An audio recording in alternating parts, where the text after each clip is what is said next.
சேலம் மாவட்டம் ஏற்காட்டில் குளுகுளு எஸ்டேட் நிலம் விற்பனைக்கு இருப்பதாக கூறி 28 லட்சம் ரூபாய் மோசடியில் ஈடுபட்ட 2 பேரை சேலம் மாநகர மத்திய குற்றப்பிரிவு போலீசார் கைது செய்தனர்.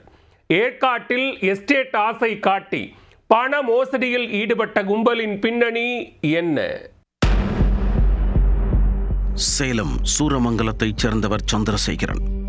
இவருடைய மகன் ஆனந்த் வெளிநாட்டில் பொறியாளராக பணியாற்றி வருகிறார்.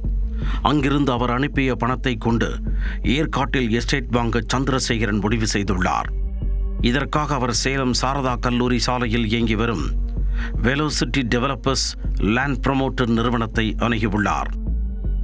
ஏற்காட்டில் நல்ல ஸ்பாட்டில் எஸ்டேட் விற்பனைக்கு வந்திருப்பதாக கூறி பேரம் பேச கடந்த 2022ஆம் ஆண்டில் முன்பணமாக 5 லட்சம் ரூபாயும் அதனைத் தொடர்ந்து பல்வேறு தவணைகளாக 28 லட்சம் ரூபாயையும் ரியல் எஸ்டேட் நிறுவனத்திற்கு சந்திரசேகரன் வழங்கியுள்ளார். ஆனால் அவர்கள் உறுதி அளித்தபடி எந்த நிலத்தையும் வழங்கவில்லை.